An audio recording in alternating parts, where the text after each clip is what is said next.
BRB, about to escape and enter my magical fantasy world.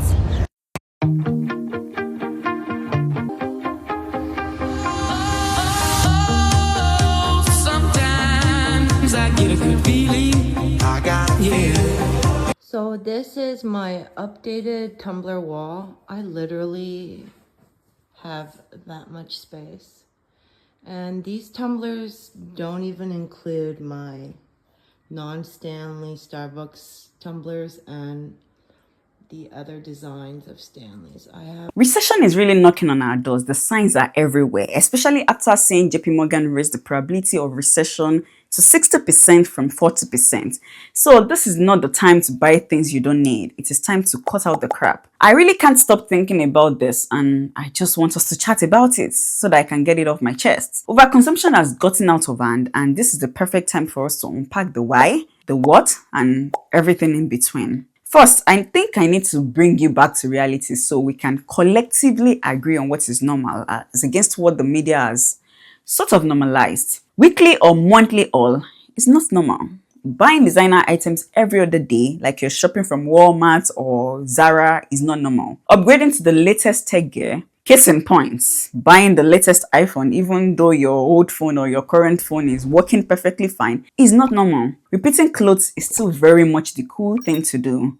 As long as it's clean and you look good in it, I mean, who cares? Traveling to luxurious destination every other week is not normal. Why does one person need 100 bottles of perfume when you can only wear 1, 2, or at most 5 at once? 10-step skincare routine all on one cute face? Nah, that's not it.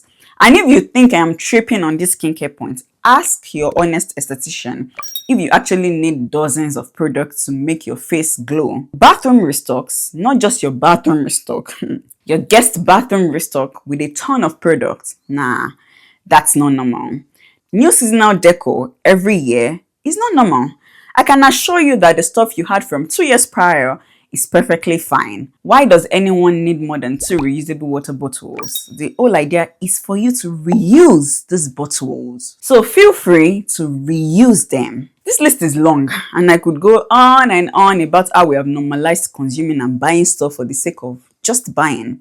The interesting part is that this doesn't only apply to things. Sometimes our decisions are heavily influenced by this overconsumption mindset. So I'll use myself as an example.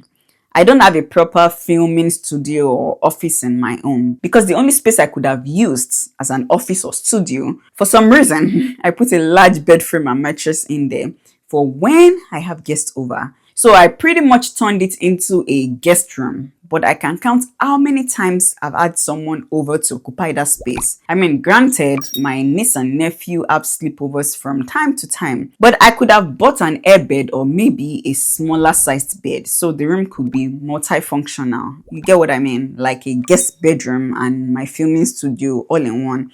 That sort of arrangement. But looking back, I can tell you for a fact that the reason I bought that pretty big pink bed frame was because of the images I saw on the Pinterest app and me just wanting to recreate and feel like my home is Pinterest worthy. I was consuming all this content and making my decisions solely based on what I saw.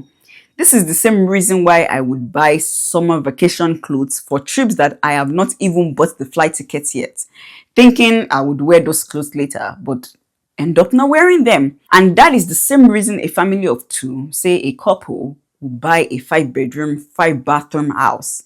Is all that space truly needed? Hi, my name is Barbara and I'm a shopaholic. I had a severe shopping addiction last year to the point where I went into $5,000 of credit card debt. The problem with shopping addiction is that it's fueled by instant gratification, the need to have the newest thing, the nicest thing, to have the same thing that the other girl online is having.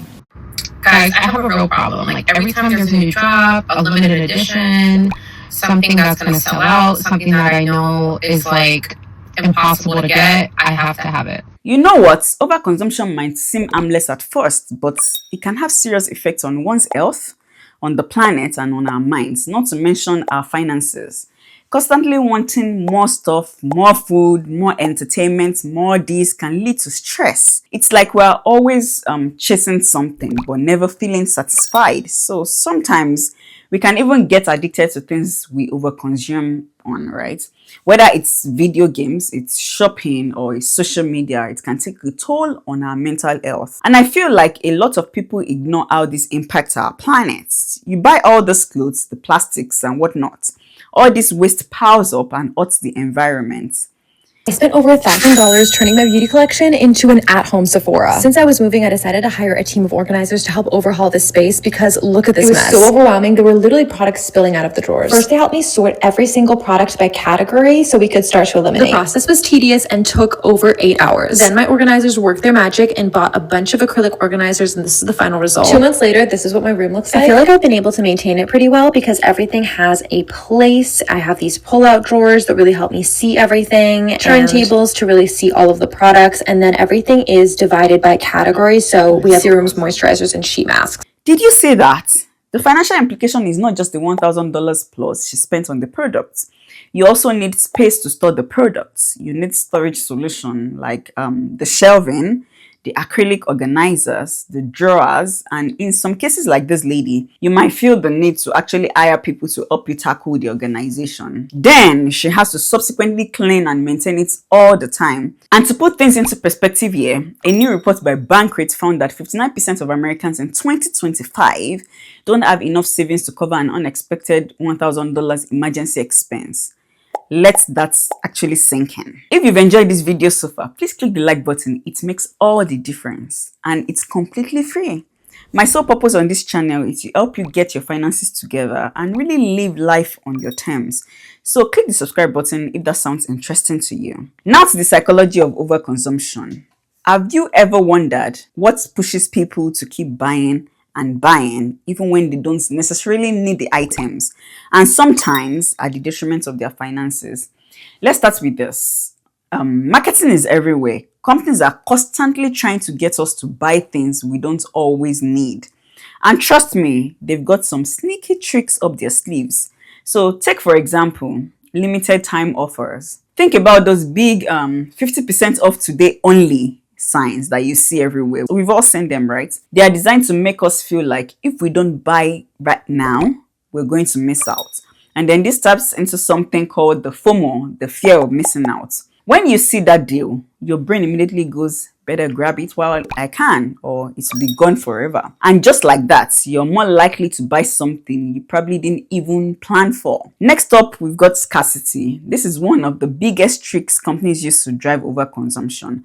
The idea is simple. If something is rare, we want more of it. Ever noticed how certain products always have these phrases? Only 3 left in stock, or limited edition. It creates a sense of urgency that pushes us to buy things right away. Another interesting tactic is social proof. Companies know that we are influenced by what others are doing, so they use things like customer reviews, like ratings, and even social media influencers to get us to buy things. When it comes to influencers and influencer marketing, to be honest, I'm starting to ask myself what is going on with these influencers. Yes, I understand that they get paid to promote these products and it's really all a show. But beyond that, I am thinking, why accumulate this many products when you know you can't possibly use them all? Is this a trauma response or a reaction to scarcity mindset where they feel the need to hold on to more things? Is this an addiction? Just maybe, there are deeper issues that are at play in these scenarios. So why does all these tactics work? It's because companies understand how our brains work. They know how to tap into your emotions. They know how to create this sense of urgency and even make us feel like we need something we never even knew existed. And before we know it, we've bought things that we did not plan for just because the marketing got to us. But here's the thing, once you understand these tactics, you can make smarter choices. The next time you're about to click buy now, ask yourself, do I really need this? And if you don't, maybe you should skip it. That way you're not falling into the trap of overconsumption. As a 30-year-old woman who kind of has her stuff together, do not go into credit card debt trying to keep up with these influencers. These people are literally being paid to sell you a product. That little bit of dopamine hit that you get from unboxing a new package is not going to last when you get that credit card bill in the mail and you can't make your monthly payment. And I'm not saying that you shouldn't buy things and that you shouldn't like do nice things for yourself, but what I am saying is be more judicious with your money. Like, this is your money. This is like literally your livelihood and your security. Like, don't just give it away to people just because something looks nice. I totally agree with her. For regular folks like you and I, this is a wake-up call.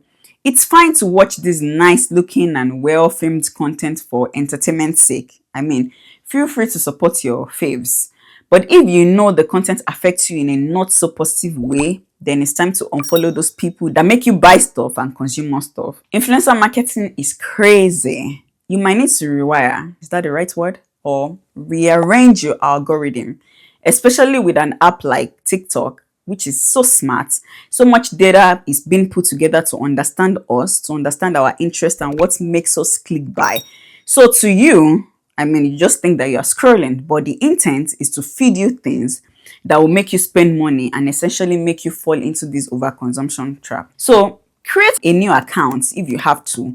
Intentionally follow people that inspire you to get out of debt, that inspire you to make money, save, invest, and get more out of life. Think of the internet more like a museum full of fascinating things to explore rather than a mall full of stuff that you need to own. It's fine if you have the money. By the way, I think I need to start issuing a disclaimer on this kind of videos. If you have millions and you're balling, this video is not for you. Please, by all means, enjoy your sweet life. But if you want to get your finances and life together, then take the advice that I shared in this video. I'm in my era of de-influencing myself and de-influencing you. So make sure to watch this next video where I share middle-class purchases that are not worth it. Feel free to share your thoughts with me in the comment section. My name is Ayoluwa, a qualified accountant and personal finance education instructor who loves to yap about money.